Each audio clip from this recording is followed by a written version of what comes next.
Hi all, welcome to PSC bookshelf. നമ്മളിന്ന് ഡിസ്കസ് ചെയ്യാൻ പോകുന്നത് കേരള PSC എക്സാമുകളിലെല്ലാം വളരെ ഇമ്പോർട്ടൻ്റ് ആയ ഒരു ടോപ്പിക്കാണ് സബ്മിറ്റ്സ് ആൻഡ് ഇറ്റ്സ് വെന്യൂ. മസ്റ്റായിട്ട് നമുക്ക് 1 മാർക്സ് എങ്കിലും സ്കോർ ചെയ്യാൻ പറ്റിയ ഒരു ടോപ്പിക്കാണ് പ്രധാനപ്പെട്ട നമ്മുടെ സബ്മിറ്റുകളും അത് നടന്ന അതിന്റെ വെന്യൂസും അറിഞ്ഞിരുന്നിട്ടുണ്ടെങ്കിൽ. അപ്പം നമുക്ക് ഡയറക്റ്റ് ടോപ്പിക്കിലേക്ക് തന്നെ കിടക്കാം. ഫസ്റ്റ് ഓഫ് ഓൾ നമ്മൾ നോക്കേണ്ടത് G20 സബ്മിറ്റ് ആണ്.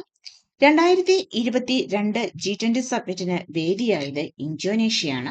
2023 അതായത് 18ാമത് G20 സബ്മിറ്റിന് വേദിയായത് നമ്മുടെ സ്വന്തം രാജ്യമായ ഇന്ത്യ തന്നെയാണ്.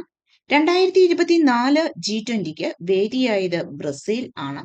2025 വേദി ആകാൻ പോകുന്നത് സൗത്ത് ആഫ്രിക്കയിലെ ജോഹൻസ്ബർഗ് ആണ്.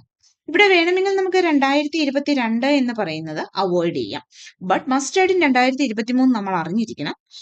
എന്താണെന്ന് വെച്ചിട്ടുണ്ടെങ്കിൽ 18ാമത് G20 സബ്മിറ്റ് നടന്നത് നമ്മുടെ ഇന്ത്യയിലാണ്. അപ്പം 2023 G20 സബ്മിറ്റിന് വേദിയായത് ഇന്ത്യ, 2024 വേദിയായത് ബ്രസീൽ, ഇനി 2025 വേദിയാകാൻ പോകുന്നത് സൗത്ത് ആഫ്രിക്കയിലെ ജോഹൻസ്ബർഗ്. ഓക്കെ, നെക്സ്റ്റ് സബ്മിറ്റ് നമുക്ക് നോക്കാം. കോപ്പ് സബ്മിറ്റ് ഒരു ക്ലൈമറ്റ് ബേസ്ഡ് സബ്മിറ്റ് ആണ്. ഓക്കെ, കോപ്പ് 28 അതായത് 2023 അതിന് വേദിയായത് UAE ദുബായ് ആണ് കോപ്പ് 28ന് വേദിയായത്. അതേസമയം കോപ്പ് 29 2024 വേദിയായത് അസർബൈജാനിലെ ബക്കു എന്ന സ്ഥലമാണ്. കോപ്പ് സബ്മിറ്റ് 28ഉം 29ഉം ആണ്, അതായത് 2023 2024. കോപ്പ് 2023ക്ക് വേദിയായത് UAEയും 24ന് വേദിയായത് അസർബൈജാനുമാണ്. Next submit G7 submit. 2023 G7 സബ്മിറ്റിന് വേദിയായത് ഹിരോഷിമയാണ്. 2024 വേദിയായത് ഇറ്റലി ആണ്.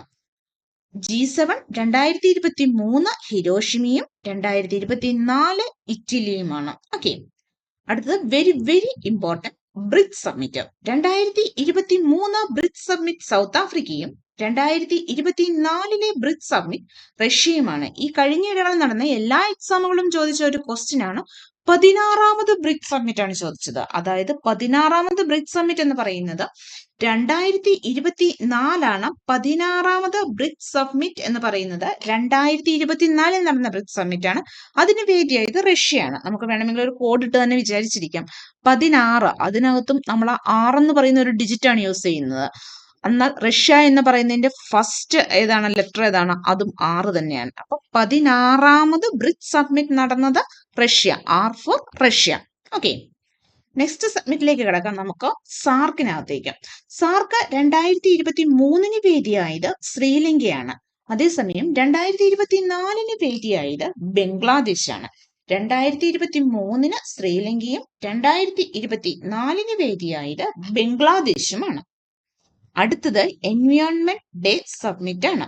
2023 എൻവയോൺമെന്റ് ഡേ സബ്മിറ്റിന് വേദിയായത് ഐവറി കോസ്റ്റ് ആണ്.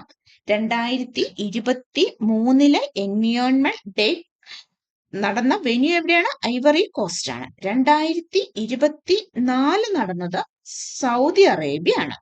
Okay, FIFA World Cup 2022 PSC എക്സാമുകൾ ചോദിച്ച് തഴമ്പിച്ച ഒരു ക്വസ്റ്റ്യൻ ആണ്. ഫിഫ വേൾഡ് കപ്പ് 2022 വെന്യൂ ഏതായിരുന്നു എന്നുള്ളത്. അത് ഖത്തറിലായിരുന്നു. ഇനി ചോദിക്കാൻ കൂടുതൽ ചാൻസ് ഉള്ളത് 2026 ആണ്. അത് 3 രാജ്യങ്ങളിലായിട്ടാണ് നടക്കുന്നത്: USA, മെക്സിക്കോ, കാനഡ. അപ്പൊ ഫിഫ വേൾഡ് കപ്പ് 2026 വെന്യൂ ഏതൊക്കെയാണ്? USA, Mexico, Canada. Okay, next നമ്മൾ അറിഞ്ഞിരിക്കേണ്ടത് കോപ്പ അമേരിക്കയാണ്. കോപ്പ അമേരിക്ക 2024 വെന്യൂ ആയത് USA ആണ്. ബട്ട് അവിടെ വിന്നേഴ്സ് അത് അറിഞ്ഞിരിക്കണം, അർജന്റീനയാണ്. കോപ്പ അമേരിക്ക 2024 വേദിയായത് ഏതാണ്? വേദിയായത് US ആണ്. അതേസമയം അവിടെ വിന്നേഴ്സ് ആയത് ആരാണ്? അർജന്റീനയാണ് വിന്നേഴ്സ് ആയത്. നമുക്ക് ഒന്നുകൂടി ജസ്റ്റ് ഈ സ്ലൈഡ് ഒന്ന് നോക്കിയിട്ട് ബാക്കി നോക്കാം. ഫസ്റ്റ് ഓഫ് ഓൾ നമ്മൾ നോക്കിയത് G20 സബ്മിറ്റ് ആയിരുന്നു. G20 സബ്മിറ്റ് 2023 വേദിയായത് ഇന്ത്യ, 2024 വേദിയായത് ബ്രസീൽ, 2025 വേദിയാകാൻ പോകുന്നത് ജോഹൻസ്ബർഗ് ആണ്. കോപ്പ് 28 2023 UAE ആണ് വേദിയായത്. 2024 അസർബൈജാൻ ആണ്. G7 2023 Hiroshima, 2024 Italy. BRICS submit 2023 South ആഫ്രിക്കയാണ്. 2024 മസ്റ്റായിട്ട് ഓർത്തിരിക്കുക. 16th ബ്രിക്സ് സബ്മിറ്റ് ആണ് 2024 നടന്നത്. അത് റഷ്യയാണ്. ഓക്കെ, അടുത്ത സാർക്ക്. സാർക്ക് 2023 വേദിയായത് ശ്രീലങ്ക, 2024 വേദിയായത് ബംഗ്ലാദേശ്. അടുത്തത് എൻവയോൺമെന്റ് ഡേ 2023 വേദിയായത് ഐവറി കോസ്റ്റ്, 2024 വേദിയായത് സൗദി അറേബ്യ. ഇനി FIFA World Cup 2022 Qatar, 2026 USA, Mexico, Canada 3 രാജ്യങ്ങളിലാണ് വേദിയാകാൻ പോകുന്നത്. അടുത്തതാണ് കോപ്പ അമേരിക്ക സബ്മിറ്റ്. അത് സബ്മിറ്റ് അല്ല കേട്ടോ, അതൊരു സ്പോർട്സ് റിലേറ്റഡ് ആണ്. കോപ്പ അമേരിക്ക 2024 USA ആണ്. അതിലെ വിന്നേഴ്സ് ആയത് അർജന്റീനയാണ്. 2024 വെന്യൂ USA ആണ്. അതിൽ വിന്നേഴ്സ് ആയത് അർജന്റീനയാണ്. ഓക്കെ, അടുത്തത് winter Olympics. 2022 winter Olympics Beijing, എല്ലാവർക്കും അറിയാവുന്നതാണ്. ചൈനയിലെ ബീജിംഗിലാണ് 2022 നടന്നതെന്ന്. ഇനി 2026 നടക്കാൻ പോകുന്നത് എവിടെയാണ്? ഇറ്റലിയിലാണ്. അടുത്തത് euro cup. Euro cup 2024 venue ആയത് ജർമ്മനി ആണ്. അവിടുത്തെ ചാമ്പ്യന്മാരായിരുന്നു സ്പെയിനാണ്. മസ്റ്റായിട്ട് പറഞ്ഞിരിക്കുക. യൂറോ കപ്പ് ചാമ്പ്യൻ സ്പെയിൻ ആണ്. അടുത്തതായി നമ്മൾ നോക്കേണ്ടത് 2034 ഫുട്ബോൾ ലോകകപ്പിന് വേദിയാകുന്ന രാജ്യം സൗദി അറേബ്യ. 2034 ഫുട്ബോൾ ലോകകപ്പിന് വേദിയാകുന്ന രാജ്യം സൗദി അറേബ്യ. ഇനി 63ാമത് സംസ്ഥാന സ്കൂൾ കലോത്സവത്തിന് വേദിയായത് തിരുവനന്തപുരം. ഈ അടുത്തിടയ്ക്ക് നടന്നതാണ് 63ാമത് സംസ്ഥാന സ്കൂൾ കലോത്സവം. നമ്മുടെ തലസ്ഥാന നഗരമായ തിരുവനന്തപുരത്തായിരുന്നു. അതേസമയം വിന്നേഴ്സ് ആയത് ആരാണ്? തൃശ്ശൂരാണ് വിന്നേഴ്സ് ആയത്. ഓക്കെ, അപ്പൊ നമുക്ക് വേണമെങ്കിൽ ഒരു കോഡ് ഓർത്തിരിക്കാം. 63 എന്ന് പറയുമ്പോൾ 3 എന്ന് പറയുന്ന തിരിച്ചിട്ട് കഴിയുമ്പോൾ ന്യായമായിട്ടാണ് തോന്നുന്നത്, എങ്കിലും അത് താഴായിട്ട് അങ്ങ് എടുക്കുക. അപ്പം അതിന്റെ വെന്യൂ എവിടെയായിരുന്നു? തിരുവനന്തപുരത്താണ്. അടുത്ത താഴിൽ തുടങ്ങുന്ന ഡിസ്ട്രിക്റ്റ് ആണ്. അവിടെ വിന്നേഴ്സ് ആയി മാറിയത് തൃശ്ശൂരാണ്. ഓക്കെ, ഇനി അടുത്ത ശ്രീനാരായണ ഗുരു നടത്തിയ സർവമത സമ്മേളനത്തിന്റെ 100ാം വാർഷികം. 1924 ശ്രീനാരായണ ഗുരു ഒരു സർവമത സമ്മേളനം നടത്തിയിരുന്നു. ആ സർവമത സമ്മേളനത്തിന്റെ 100ാം വാർഷികത്തിന് വേദിയാകുന്നത് വത്തിക്കാൻ ആണ്. 100ാം വാർഷികത്തിന് വേദിയാകുന്നത് വത്തിക്കാൻ. അടുത്ത പോയിന്റ്, ലോക ചെസ് ചാമ്പ്യൻഷിപ്പ് 2024 വേദിയാകുന്നത് സിംഗപ്പൂർ. എവിടെയാണ്? 2024 ലോക ചെസ് ചാമ്പ്യൻഷിപ്പ് 2024 സിംഗപ്പൂർ. ഇനി വിന്റർ ഒളിമ്പിക്സ് നമുക്ക് ഒന്നുകൂടി ജസ്റ്റ് ഒന്ന് നോക്കാം. വിന്റർ ഒളിമ്പിക്സ് 2022 വേദിയാകുന്നത് ബീജിംഗ് ആണ്. 2026 വേദിയാകുന്നത് ഇറ്റലി ആണ്.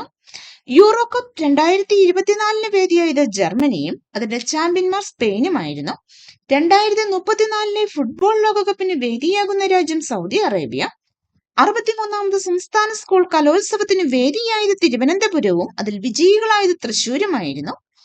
1924 ശ്രീനാരായണ ഗുരുവിന്റെ സർവമത സമ്മേളനത്തിന്റെ 100ാം വാർഷികം 2024 വേദിയായത് വത്തിക്കാൻ.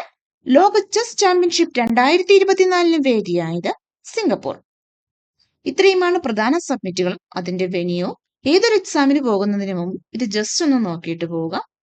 ഓക്കെ, അപ്പോൾ അടുത്ത വീഡിയോയുമായി വരുന്നത് വരെ see you.